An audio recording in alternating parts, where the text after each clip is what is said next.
Tuesday at 6 p.m. And time now for CHEA Use of Knowledge is Power broadcast with Dr. Marseille Wells-Strozier. Information on how to reach CHEA will follow today's broadcast. And now, here's your host. The best variety of gospel music. The new 1420 AM WFLT. Flint. Hello and good evening, listeners, and welcome to another wonderful week of CHEA Use of Knowledge is Power. And I'm going to make a quick round robin because I have two wonderful guests with me in the studio, and I need to calm down and speak a little slower. Hi, Al. How are you? I am very good. You know what? It's wonderful to get rain, and I'm always happy about rain, but we seem to be getting a little bit too much rain. Yeah. And, I just found out Arkansas had floods this week. I just found that out today. Yeah. So somewhere else had tornadoes, didn't they? Oh, I don't know. Tennessee, wasn't it? No, let me see. It was somewhere Missouri? else. Let me see. Was it Missouri, Kansas City? Yeah, Kansas? somewhere from there, Kansas City. Yes. Kansas had them. Yeah, we're getting some very peculiar weather. Not only are we getting a lot of rain, but it's unseasonably cold, too. Right. Very cold. It's cold in Florida. They was telling me. Is it really? Yeah, it's cold down in Florida. Right. Hopefully with this rain and being cold, we don't get mosquitoes. That's the only thing I don't like, are mosquitoes. Right. So what are you talking about over there, Mr. Paul? I didn't say anything. Climate change it doesn't exist. It doesn't exist. According to whom? Your president. Well, don't say that. We don't know who president. He's America's president. Yeah, like him or not, he is the president. Whatever. Oh, my goodness. Whatever. I didn't pay you in Canadian money. I wish I would have paid you in Canadian money because I know it's... Should have, because I didn't have to convert it. Listeners, tonight in the studio, we're going to have Miss Cheryl Woodyard from Flagstar Bank, and we're going to have Miss Debbie Springer. Debbie Springer is actually the president of CHEA, what should I say, the Center for Higher Educational Achievement, and she's been on our show several times to talk about adult education. So we have her in the studio, and let me backtrack a little bit. We have Miss Cheryl Woodyard from Flagstar Bank. So if you're interested in our conversation, we're going to talk about education and how it ties into employment, employability skills. If you're interested in our conversation, please give us a call at 239-5733. Again, the number is 239-5733. Let's get into education. And we hear a lot of people. Actually, I have a new student that's going to be starting on Monday. Actually, she's coming Tuesday now, and think about it. She just showed up at the door. And it kind of startled me because, we don't take walk-ins. Right. And she said, do you help with resumes? And so I looked at her and said, no, we don't help with resumes. But somebody told me you help with resumes. And said, well, no, I don't know who told you that. So then I went back and come to find out it was one of my students' girlfriends. He and I had talked about one of the problems that she's having with getting hired. And so when I realized it was her, I ran back to the door and I called her to come in. That's a big problem, too, because a lot of places want resumes. The problem is that they don't know how to write them. That's true. I've seen resumes that were like one paragraph. And so I've helped them design a resume that makes it look like more than one paragraph. True. Right. Because they just don't know. It's true. One thing I do know is that we have certain agencies that are using a template in order to showcase a potential applicant, but I find that those templates don't do justice at all. I've seen them. I've had people use them, and I rearrange everything. Basically, yes. Because they're not set up for, they're a general type thing, and if you're looking for a certain type of job, then they're not set up for that. That's true. So, yeah, you have to kind of take those and rearrange them a little bit.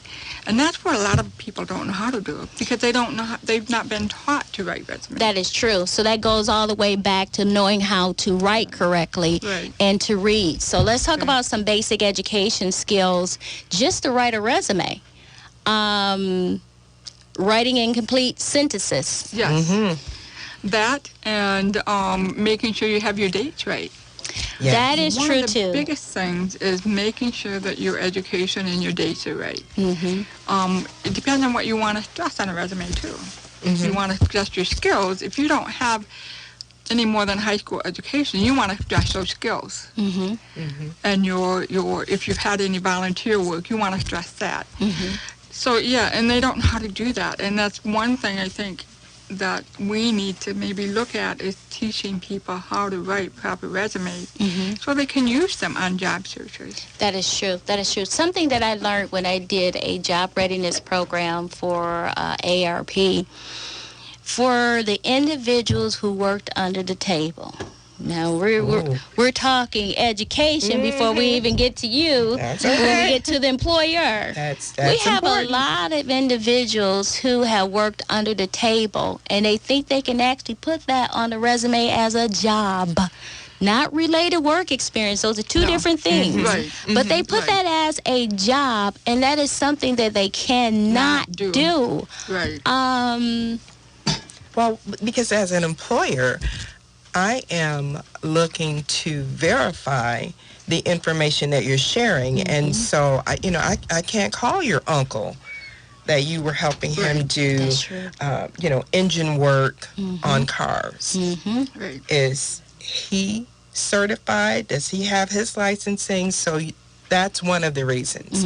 And then secondly, we want everybody to be honest in sharing their work experience. So to say you have experience and during the conversation, the interview, I'm going to be looking for pointed questions so that I give you the opportunity to talk about the skills you say you have. At that point, if you said you know a lot about computers and Microsoft and you know how to put together a PowerPoint, I'm going to want to hear about that. If you put that on there and then you really don't know how to do it, that's going to be a huge wall. And that's where I think, too, a lot of, I've noticed over the last few years, is that people seem to think it's okay to lie on a resume. Oh, yeah.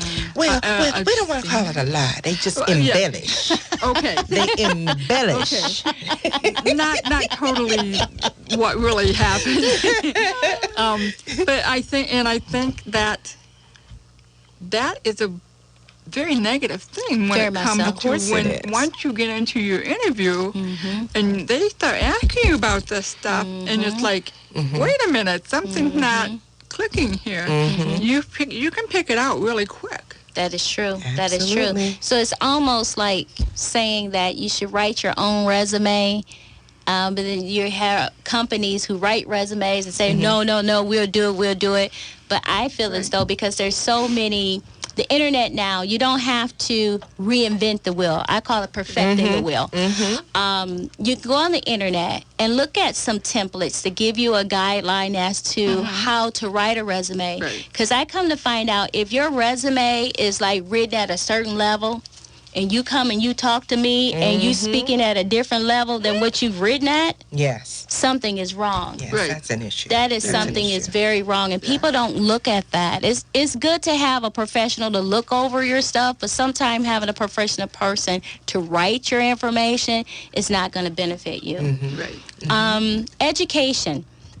We do know, this is one of the things I found out about the young lady. She has nothing past a high school diploma, but yet she wants an office-type job.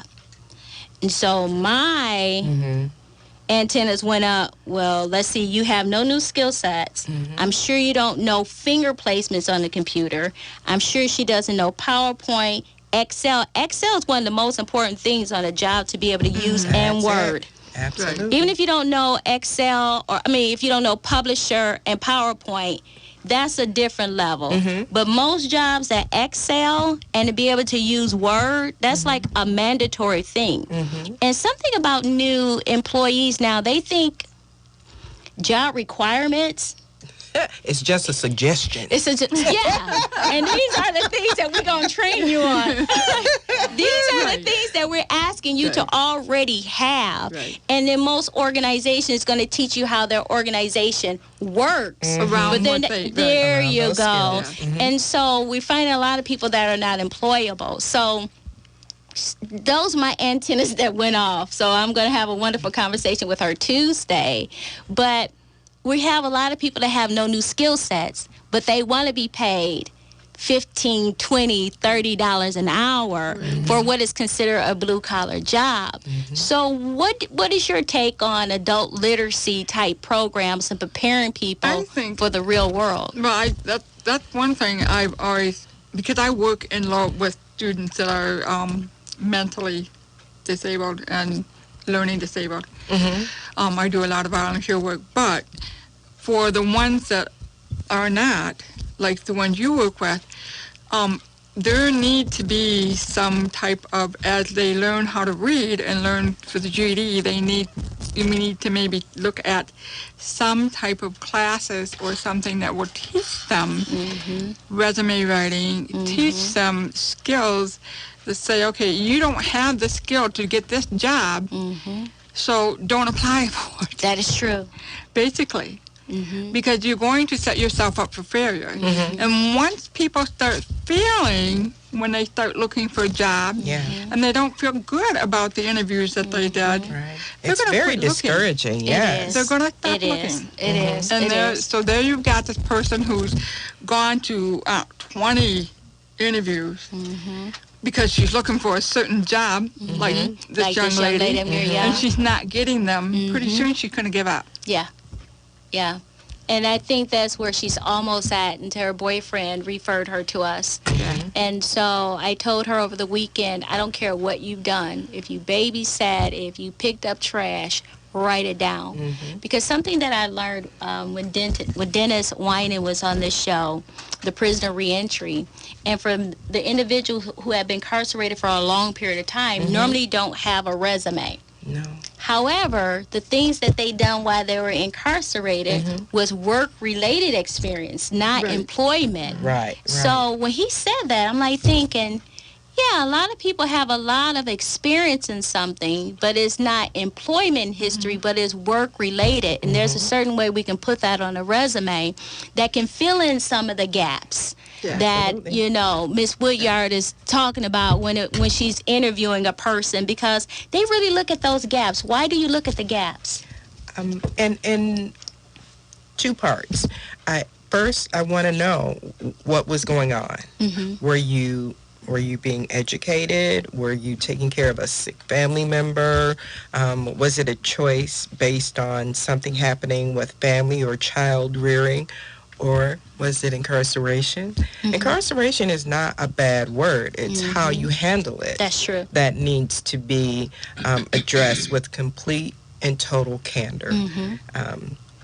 If you've already, repaid your debt to society, you can get a job because you are worthy of getting the job. Once you have repaid that debt, you have a clean slate. If you approach sharing that information with honesty and candor, a good interviewer is not going to dismiss you. That's true. For that but fact. The person is afraid that they will. But again, see, that speaks to another characteristic that is going to be important. Having that personal courage to share that information is very important, because if you don't, what it says to me is you can make a bad judgment anytime you have a fearful moment. And that is something that is really, really important. Sometimes you just have to tell it like it is. Put it in terms that are not going to be disrespectful to whomever it is you're speaking with. But tell it.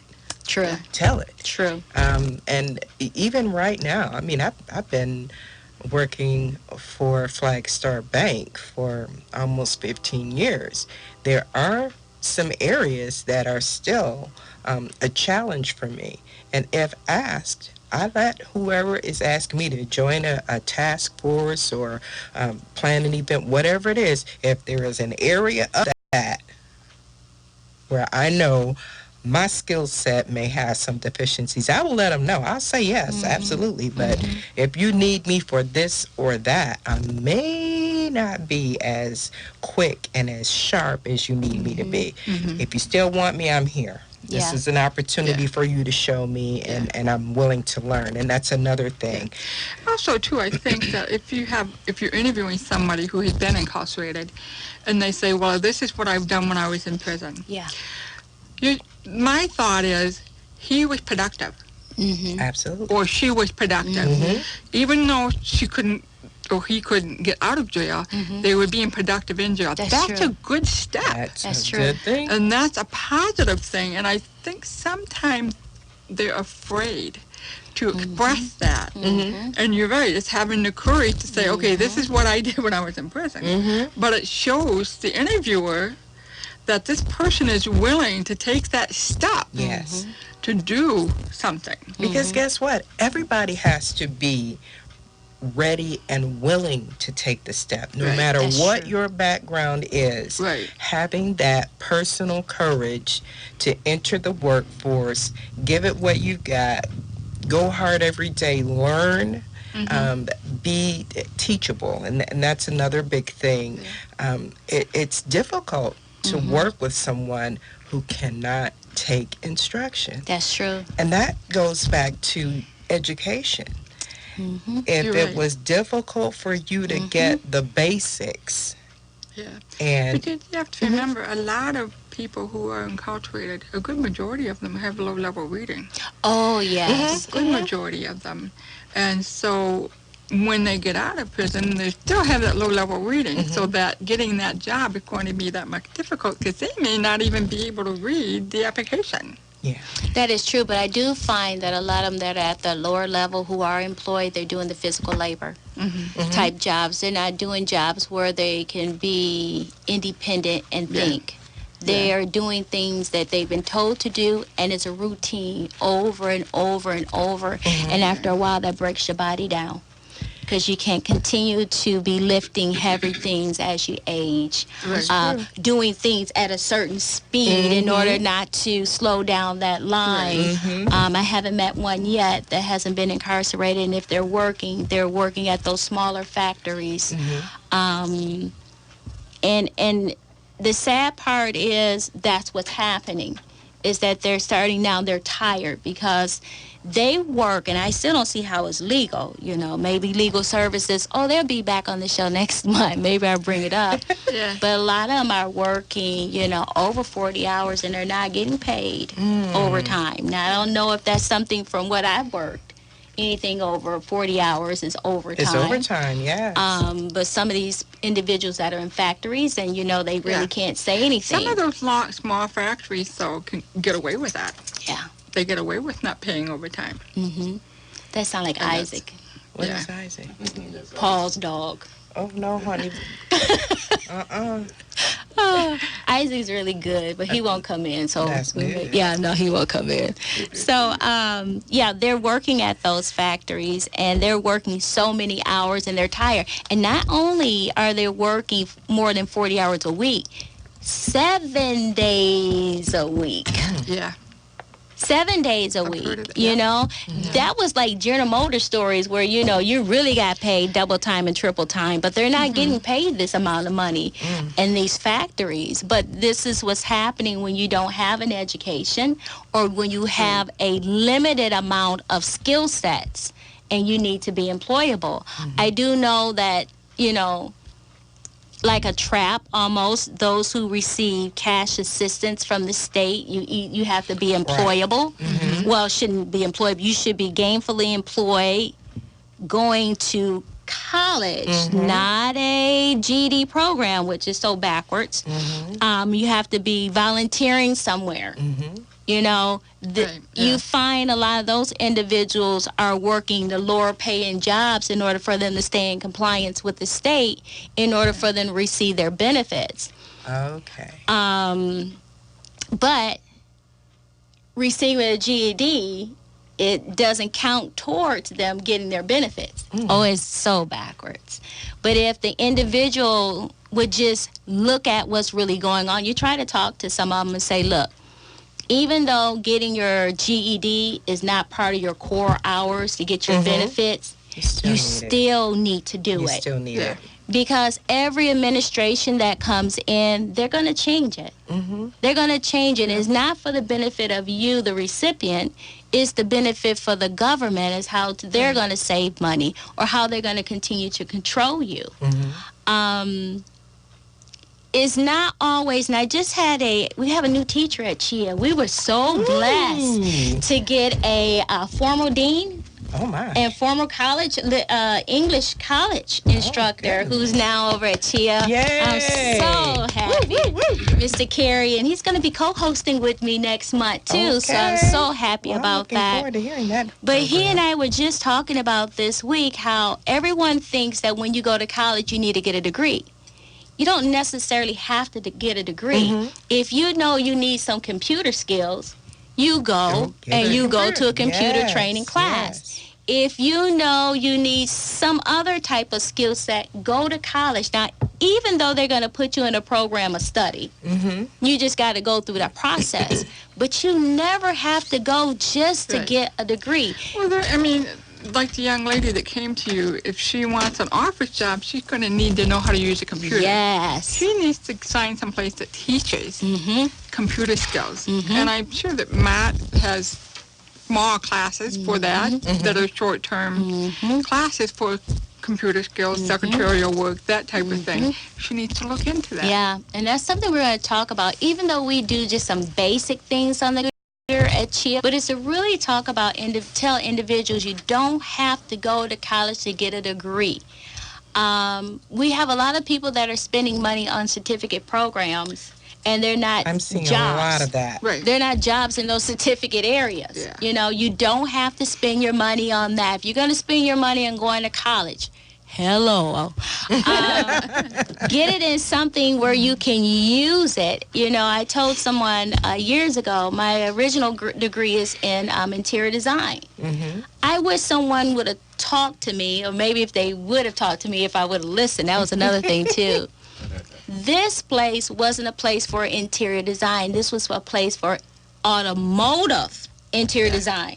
Oh, my. Very different. I never knew that there was actually a job that allows you to pick out interior finishes of a car. I could have been picking out Cadillac finishes. You know? But I had a degree where I really couldn't use. I ended up at Oscar Rouse and Frankenmuth. That was high-end sales.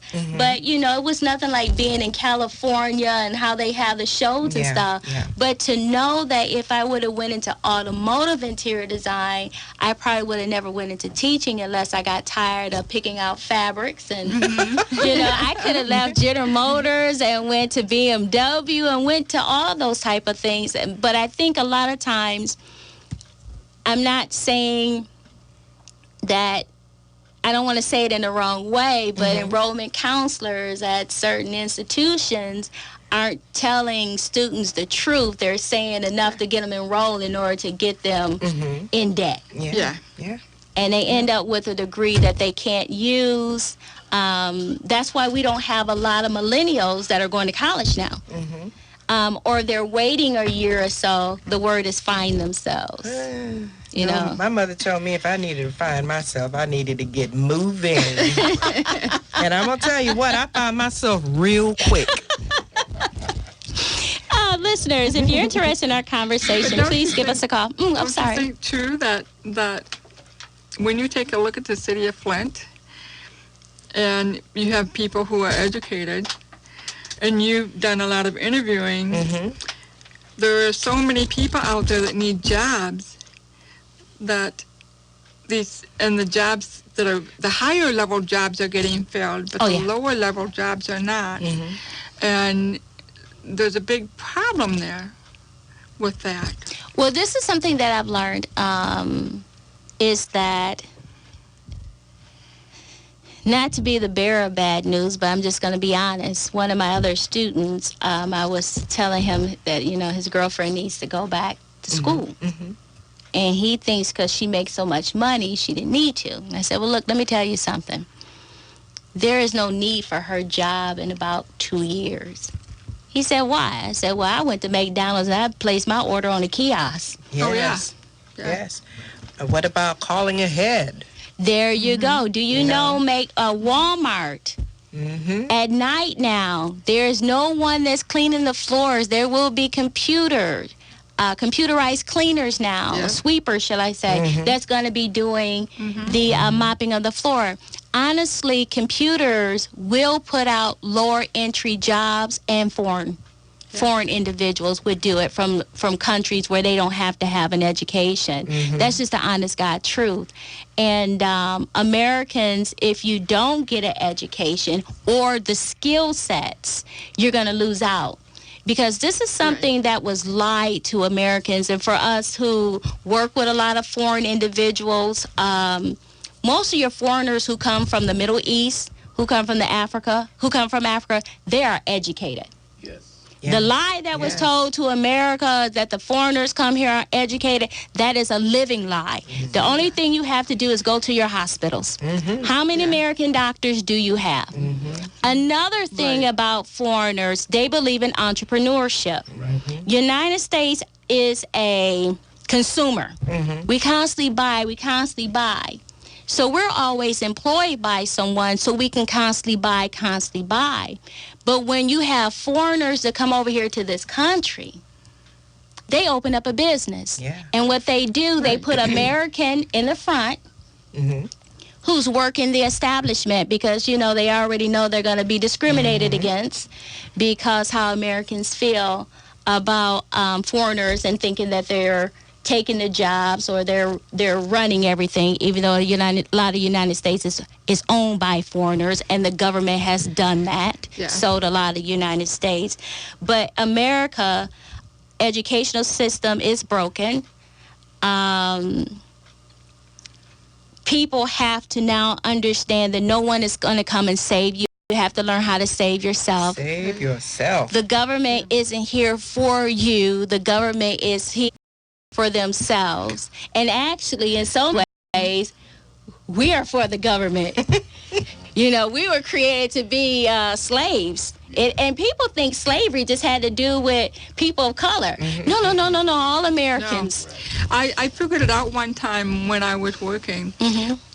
When you work for the work, you actually work 3.5 days for the government. Yeah. In order to pay those taxes.